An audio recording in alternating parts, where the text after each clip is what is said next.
So, you decided to do 100 burpees a day for a month. Strong choice. You've never done it before, but the algorithm knows you better than you know yourself. Or maybe it's that little yellow dude inside telling you this is exactly what you need. People say good things happen when you do 100 burpees every day. You'll get stronger, fitter, and tougher. You know there's only one way to find out. So you commit, and yeah, you know you might be risking death, but quitting out of the question. After all, you're a yellow dude subscriber, and if you haven't yet, it's only a matter of time. So, you start the first 10 reps. Easy. You feel like an athlete. The fear you had before starting completely unnecessary. This is nothing. You're built for this. Then you hit rep 12. Something breaks. Your lungs stage a protest. A few reps later, your soul exits your body looking down at you like, this was a mistake. You stop counting because counting requires oxygen and you have none. Your heart is pounding so hard you wonder if it's about to explode. Finishing all 100, not a chance. Maybe you manage 30 before reality smacks you in the face. But that's fine. You walk away feeling proud you started, but also slightly worried you have made a very, very poor life choice. Regardless, you sleep better than you have in years, because you're absolutely wrecked. You're supposed to wake up, but you're not waking up because you're dead from yesterday's workout. Nah, just kidding. You're still alive. Barely. You wake up expecting to feel bad, but somehow it's worse than you imagined. It's like your muscles sent out an emergency distress signal overnight. Every movement is a negotiation. Rolling out of bed, a challenge. Sitting on the toilet, a crisis. At this point, you might wonder if burpees are a government experiment designed to break people. But here's the thing. Today isn't about suffering. It's about recovery, sleep, the good kind, not nap with one eye open sleep like this. Yeah, that's not going to cut it. You wake up with red eyes and regret. Not a great way to survive a burpee challenge. Enter the mantasleep mask. This thing blocks 100% of light. Total blockout even if your neighbor's house is made of Sol. The eye cups are C-shaped, so there's no pressure on your eyes, nothing pressing, nothing squishing. And once it's on, it stays on. It uses a cool, breathable fabric so it's comfortable to wear all night. And it stays in place no matter how much you toss around. Earthquake still on. Burpee nightmare still on. Mantasleep mask. The only reason you survived day 3. Congratulations. You have officially woken up muscles you didn't even know existed. Your body is still stiff, but you're not broken. Every movement is sharp, clean, and painful. But it's a good kind of pain. The kind that reminds you you're alive. The kind that tells you this is working. You don't wait for the soreness to go away. You don't wait to feel ready. Movement is the medicine. You start slow, breaking it into sets of 10, pushing through the stiffness. You try to hit 100. Maybe you still don't make it, but you do a lot more than day 1. And by the end, something strange happens. You don't feel worse, you feel better. Your body is learning. You're still sore, but it fades quicker. You notice something new. Your heart isn't exploding after the first 10 reps. The first 20 reps feel smoother. Your jump doesn't look like a dying fish. Your body still complains, but it doesn't scream. This is the first day you complete the full 100 burpees. And for the first time, it doesn't feel like the end of the world.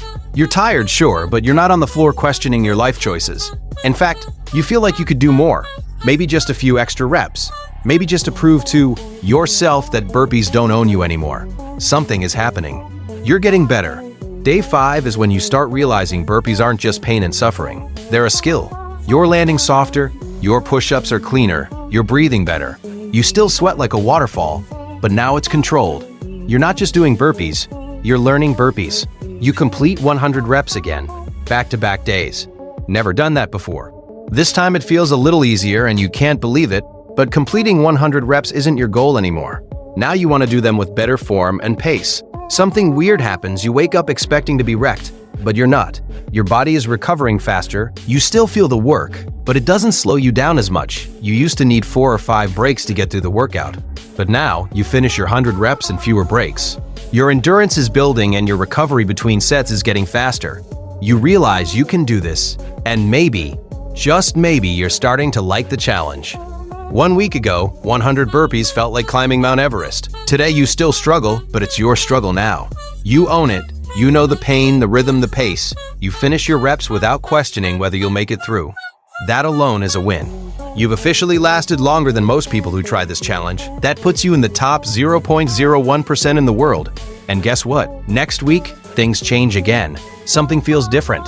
The first 10 reps don't hit like a freight train anymore.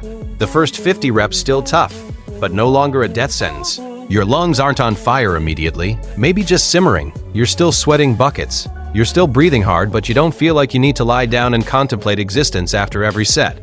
That's progress. Honestly, didn't think you would. Ache it this far. You've stopped fighting the movement. Your burpees are smoother, less flailing, more flow. Push-ups no longer just chest collapsing onto the floor. Jumps, you actually leave the ground now. Recovery. You don't need a full TED Talk's worth of break time between sets. You start pacing yourself better, cutting down wasted energy. And for the first time, you realize you might actually finish this challenge. Your body isn't just keeping up, it's adapting. You recover quickly between sets. Your muscles feel stronger. The soreness is still there, but it's background noise now. You finish your 100 reps faster. You don't collapse on the floor at the end. And best of all, you actually have energy left after. You're no longer fighting burpees. You're owning them. Before you know it, you've powered through half a month. By now, your body has stopped resisting. You don't need motivation. You just do it. Your endurance is undeniable. You don't cheat the reps. You don't break form. You get through 100 without fear. You're officially good at burpees. A new question pops up. Can you do them faster? Can you push harder? You start competing against yourself. By now, burpees are second nature. You don't think about them. You just move. You've built endurance, mental toughness, and an unfair advantage over anyone who skipped leg day. Your time to complete 100 reps is significantly lower. You're stronger, leaner, and sharper. And now the big question. Do you stop here? Final thoughts. Was it worth it? You built endurance, got stronger, and proved you can suffer through anything. Your cardio is through the roof. Climbing stairs, easy. Running, no problem. You earned the right to tell people I did 3,000 burpees in a month and we might have there with just your cat. Was it painful? Absolutely. But was it worth it? Yeah, probably. But here's the part nobody tells you. The real change doesn't happen in your lungs or your legs. It happens in your head. Somewhere between day 10 and day 20, something quietly flips. You stop negotiating with yourself. You stop asking, should I do it today? There is no debate. There is no drama. You just get down and start. That's new. That's dangerous in a good way, because now discipline isn't a fight. It's a habit. You still have bad days. Some mornings your body feels heavy, like gravity got turned up overnight. Some days the floor feels colder, the first rep feels slower, the jump feels lower, but you do it anyway, and somehow, even on those days, you finish. Not because you're motivated, not because you're excited, but because this is who you are now. You're the person who does the work, even when it's boring, even when it hurts, even when nobody's watching. Around week 3, you notice something else. Your posture is better, your movements are cleaner. You don't get tired doing normal things. Carrying groceries feels easier. Stairs don't feel like a personal attack anymore. Your heart doesn't try to escape your chest over small efforts. You're not just fitter in workouts, you're fitter in life. And mentally, you're calmer, more patient. You've spent weeks voluntarily doing something uncomfortable. That changes how you see problems. Deadlines feel smaller. Stress feels manageable. Because compared to 100 burpees, most things aren't that scary. And they're weird. Part of you wants it to be over, part of you doesn't.